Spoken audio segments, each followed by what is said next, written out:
ಆ ಕಾರಣಕ್ಕೆ on going ಮನೆಗಳು ಕೆಲಸ ನಡೀತಾ ಇದೆ. ಮನೆ ಮುಖ್ಯಮಂತ್ರಿಗಳು ಕಂಪ್ಲೀಟ್ ಮಾಡಿ ಈ ವರ್ಷ, ಬರೋ ವರ್ಷದಲ್ಲಿ ನೀನು ಹೇಳ್ದಂಗೆ 3.5 ಲಕ್ಷ ಮಾಡಿ ಟಾರ್ಗೆಟ್ ಕೊಡುವ ಅಂತ ಹೇಳಿದ್ರು. ಆ ಕಾರಣಕ್ಕೆ ಹೊಸ ಟಾರ್ಗೆಟ್ ಯಾವ್ದಿಲ್ಲ.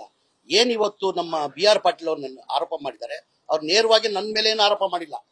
ಮಿನಿಸ್ಟರ್ ದುಡ್ಡು ತಗೊಂಡವರಾದರೆ, ದುಡ್ಡು ತಗೊಂಡ್ ಮನೆಗಳು ಕೊಡ್ತಾ ಇದಾರೆ ಅಂತ ಎಲ್ಲೋ ಅವ್ರು ಹೇಳಿಲ್ಲ.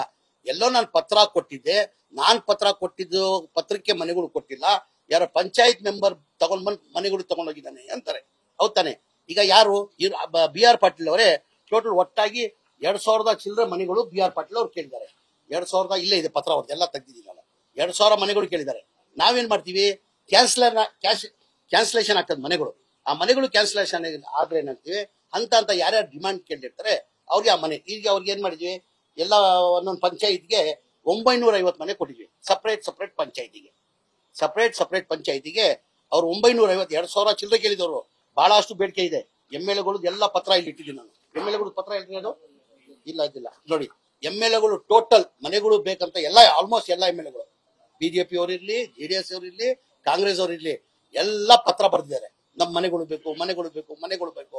ನಾವೇನ್ ಮಾಡ್ತೀವಿ ನೋಡಿ, ಈಗಲೂ ವೆಂಕಟೇಶ್ ಪಾವಗಡ MLA ಬಂದಿದ್ರು. ಇವತ್ತು ಬರುವಾಗ ಇದ್ರು ನೋಡಿ, ಪಾವಗಡ MLA ಬಂದಿದ್ರು.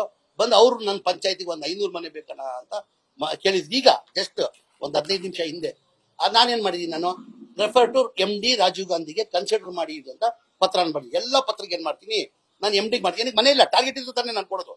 ಕ್ಯಾನ್ಸಲೇಷನ್ ಆಗ್ತದೆ. ಕ್ಯಾನ್ಸಲೇಷನ್ ಅಂದ್ರೆ ಏನ್ ಮಾಡ್ತೀವಿ, ಅಂತ ನಾವು ಕೊಡ್ತೀವಿ. ಈಗ ನೋಡಿ, ಸದ್ಯದಲ್ಲಿ ನಾನ್ ಬಂದಾದ್ಮೇಲೆ ಈಗ ನೋಡಿ, ರಾಮನಗರ ಜಿಲ್ಲೆಗೆ ಕ್ಯಾನ್ಸಲೇಷನ್ ಆಗಿದೆ. ಅಲ್ಲಿ ಚನ್ನಪಟ್ಟಣಗೆ 5,000 ಮನೆಗಳು ಕೊಟ್ಟಿದ್ದೀನಿ. ಎಷ್ಟು? ಈಗ 5,000 ಮನೆಗಳು ಅಲ್ಲೂ ದುಡ್ಡು ತಗೊಂತಾನೆ ಕೊಡ್ಬೇಕು. ಅಲ್ಲಿ ಕೇಳ್ಕೊಂಡ್ ಬಂದಿಲ್ಲ. ಯೋಗೇಶ್ ಅವರು ಇದಾರೆ, MP ಮಾಜಿ MP ಇದಾರೆ, ಸುರೇಶ್ ಅವರು ಅವರಿದ್ದಾರೆ. ಅಲ್ಲಿ 5,000 ಮನೆಗಳು ಕೊಟ್ಟಿದ್ದೀನಿ. ರಾಮನಗರ್ಗೆ 3,000 ಮನೆಗಳು ಕೊಟ್ಟಿದ್ದೀನಿ. ಏನಕ್ಕೆ ರಾಮನಗರ್ಗೆ ಏನಕ್ಕೆ ಹೆಚ್ಚು ಮನೆ ಕೊಟ್ಟೆ, ರಾಮನಗರ ಚನ್ನಪಟ್ಟಣ ಅಂದ್ರೆ ಕುಮಾರಸ್ವಾಮಿನೇ ಮುಖ್ಯಮಂತ್ರಿ ಇರುವಾಗ. ಏನಕ್ಕೆ ಕುಮಾರಸ್ವಾಮಿ ಅಲ್ಲಿಂದಾನೆ ರಾಮನಗರಿಂದ ಗೆದ್ದಿ ಮುಖ್ಯಮಂತ್ರಿ ಆಗಿದ್ದು. ಅವಾಗ ನಾನ್ ಮಂತ್ರಿ ಆದ್ಮೇಲೆ ಮನೆ ಸುರೇಶ್ ಅವರು MP ಅವರು, ತಮ್ಗೆಲ್ಲ ಗೊತ್ತಿದೆ, ಅವ್ರು ಒಂಥರ ಪಂಚಾಯತ್ ಮೆಂಬರ್ ಕೆಲಸ ಮಾಡ್ತಾರೆ. ಯಾರು ಮನೆ ಸುರೇಶ್ ಅವರು ಸೋತಾದ್ಮೇಲೂ ಅದೇ ತರ ಕೆಲಸ ಮಾಡ್ತಾ ಇದ್ದಾರೆ. ಅವ್ರು ಬಂದು ನನ್ ಬಹಳ ಸತಿ ಕೇಳ್ಕೊಂಡ್ರು, ಸರ್ ಕುಮಾರಸ್ವಾಮಿನೇ MLA ಆಗಿದ್ರು, ಒಂದ್ ಮನೆನೂ ಕೊಟ್ಟಿಲ್ಲ, ಅವ್ರು ಮುಖ್ಯಮಂತ್ರಿ ಇರುವಾಗ ಒಂದ್ ಮನೆ ಕೊಟ್ಟಿಲ್ಲ ಅಂತ. ನಾನು ಅದಕ್ಕಿಂತ ಮುಂಚೆ ಹೇಳ್ದೆ, ಕುಮಾರಸ್ವಾಮಿ ಅವರು ಸಮ್ಮಿಶ್ರ ಸರ್ಕಾರದಲ್ಲಿ 1.5 ವರ್ಷ ಮುಖ್ಯಮಂತ್ರಿ ಆಗಿದ್ರು. ರಾಮನಗರ ಜಿಲ್ಲೆಗೆ ಎಷ್ಟು ಮನೆಗಳು ಕೊಟ್ಟಿದ್ದಾರೆ? ಬರೇ 690 ಮನೆ ಕೊಟ್ಟಿರೋದು. ಹಾಗಾಗಂತ ಕೇಳಿದ್ರು, ಯಾವ್ದು ಕ್ಯಾನ್ಸಲೇಷನ್ ಆಗಿದೆ ಆತರ ಎಲ್ಲಾರ್ಗು ನಾವು ಕೊಡ್ಕೊಂಡು ಬರ್ತಾ ಇದ್ವಿ ನಾವು.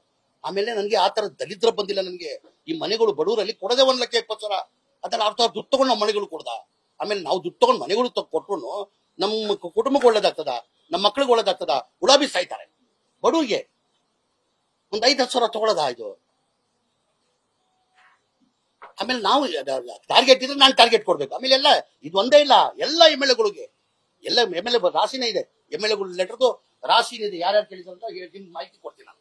ಎಲ್ಲ MLAಗಳು BJP, JDS, ಕಾಂಗ್ರೆಸ್ ಅವ್ರ ಮನೇನಿಲ್ಲ. ನಾನು ಕ್ಯಾನ್ಸಲೇಷನ್ ಆದಂಗೆ ಯಾರ್ಯಾರು ಇದಾರೆ ಅಂತ ನಾವು ಕೊಟ್ಕೊಂಡ್ ಬರ್ತಾ ಇದೀವಿ ಅಲ್ಲಿ. ಆಮೇಲೆ ಮನೆಯಲ್ಲಿ ಬಡವರಿಗೆ ದುಡ್ಡು ತಗೊಂಡ್ ಮನೆಗಳು ಕೊಡದ ಎಲ್ಲಾನ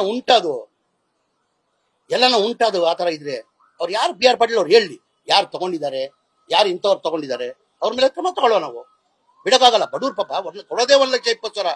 ಅದ್ರಲ್ಲಿ ನೀವು 5-10 ಸಾವಿರ ರೂಪಾಯಿ ತಗೊಳಕ್ ಸಾಧ್ಯನಾ? ಅದು ನ್ಯೂಸ್ ಫಸ್ಟ್ ನಿರ್ಭೀತಿಯಿಂದ ನಿಮ್ಮ ಪರವಾಗಿ.